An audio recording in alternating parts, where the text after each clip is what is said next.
So we just saw Black Widow, and even though it came out 2 weeks ago. So this review is going to be really late, but enjoy anyways.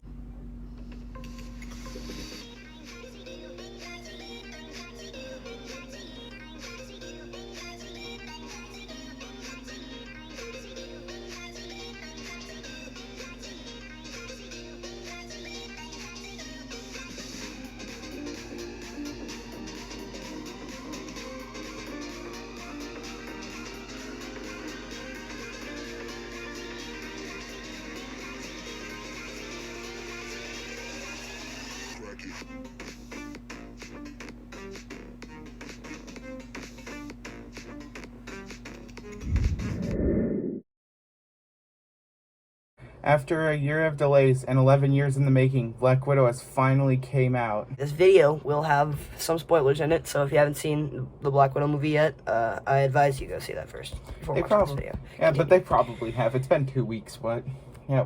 I mean, yeah. So going into this movie, I didn't hear the best of things. Like, a lot of critics liked it, but there were a lot of people that didn't really like it, so I had no idea what to think. And actually, for the first 30 minutes, I thought I was going to be one of the people that didn't like it, because the first 30 minutes are not good. I was kind of on that side, too, for a little bit. Yeah. It just felt like that. It felt like the movie was trying to find its fitting in the first 30 minutes and didn't know exactly how to do it yet. But once we get past those first 30 minutes, this movie becomes a non-stop thrill ride that's just loads of fun and super entertaining to watch. So basically, the main story of Black Widow is Natasha running from the military after the events of Civil War. And then a villain, Taskmaster, starts attacking her, so she has to reunite with her family to take down a person responsible for a lot of her trauma. There's a lot of new people in here, like her family has been introduced now. Yes, and everybody, and Captain Redman or whatever. And so Black Widow herself was pretty good. I mean, ScarJo did a really good performance in here. She did do a good performance. Yeah. She did. It was good. I really like the part where she, jumped out of the helicopter, into the, prison, and she did the hair flip. Step, dip, hair flip. So, Yelena, she was probably the best character in this movie. She was funny. She's basically like the quirky young sister that's... Quirky? Like quippy. I think that, the actor Florence Pugh, who played her, I think she kind of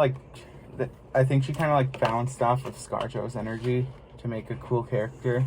That didn't seem like Black Widow herself. Let's talk about Red Guardian. Yes. Red Guardian. Yes, he was really cool. He's getting the Captain America tattoo on his back or whatever. Yeah, and he's breaking it. Oh, he's just arm wrestling. He breaks the guy's arm. He breaks the guy's arm. And he's like, and he snaps. Yeah. It was awesome, dude.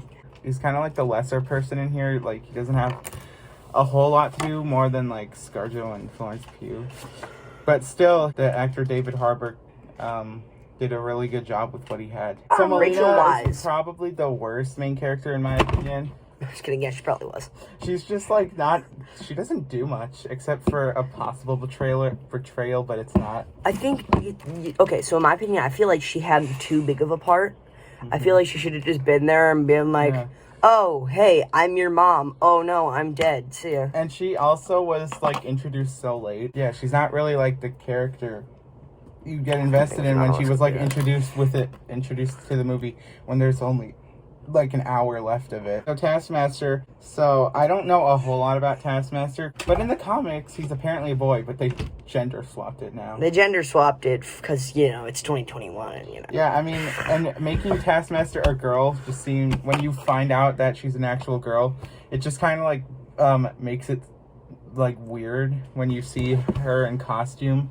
It's just this is just a girl, and you don't fear him as much as you used to. I think he was more scary, to be honest, as a female. I do think the kind of way they took it, how she's deaf and can't hear, so she'll just attack you, even though if you're showing mercy, that was a good part. Taskmaster is it's kind of like Taskmaster's dad.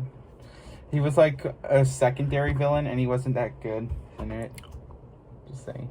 Yeah, he didn't have much to do. Huh? Let's talk about the action sequences. So, like, the first 3 action sequences, they were kind of like back to back. And I was just watching there. I was like, guys, we don't need all these action sequences. Could we just, like, let the characters breathe a little bit? And also, those 3 action sequences weren't that good because it felt like people would easily have died. But then after the first 3 action sequences, they get better and better and better.